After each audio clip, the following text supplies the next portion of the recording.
Well, let's not forget that today, May 1st, is the anniversary of the day in 2003 when George Bush landed on an aircraft carrier and prematurely announced mission accomplished in the Iraq War.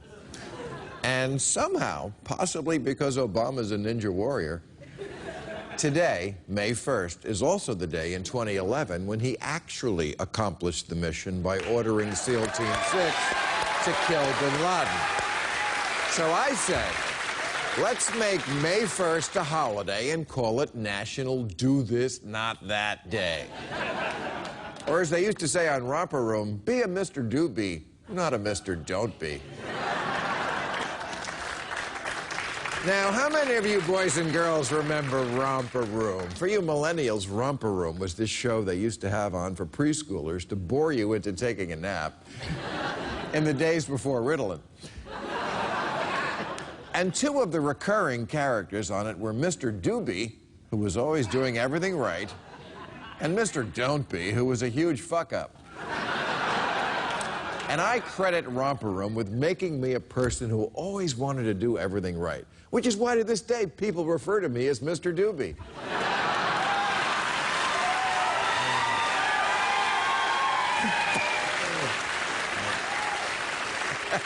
At least I think that's why. Anyway, Romper Room went off in 1994, which is a shame because Misters Doobie and Don't Be would have been perfect to help us illustrate our National Do This, Not That Day.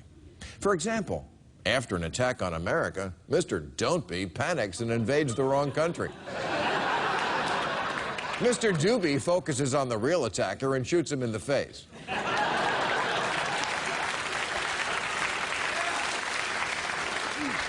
Mr. Don't Be makes up stories about nukes in Iraq that don't exist. Mr. Doobie makes a treaty with Iran so they don't build nukes at all. Mr. Don't Be tortures prisoners. Mr. Doobie says, that sounds bad. Mr. Don't Be gets his actionable intel from Jesus. Mr. Doobie gets his from tapping your phone.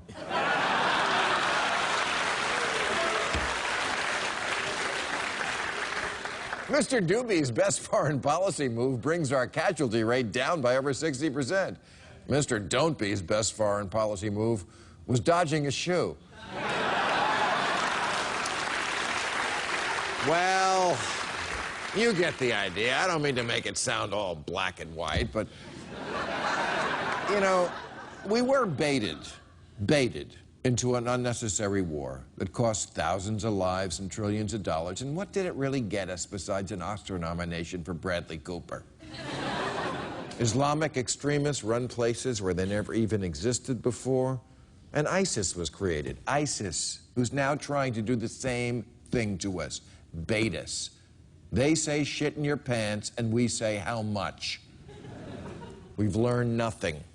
The Republican campaign trail today is the same empty, tough guy talk from chicken hawks. Same as it was in 2003. Mike Huckabee says, you don't try to reason with a snake, you get a shotgun and take the snake's head off. Or how about this, you leave the snake alone. Just this once, go to church and handle something else. You know, I've been in the woods, and I've never once had a snake problem that couldn't be solved by distance. Distance. Pretty much any terrorist who ever attacked us and lived to tell why has said some variation of the same thing. Hey, idiots, we don't hate you for your freedom. We could give a goat shit about your freedom. We hate you for your proximity, because you're there in our land. If it helps you conservatives, think of it this way. You don't like Mexicans in your country, and all they want to do is mow your lawn.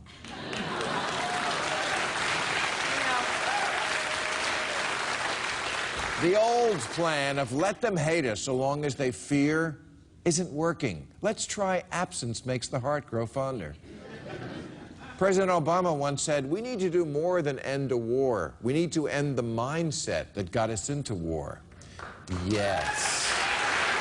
The mindset.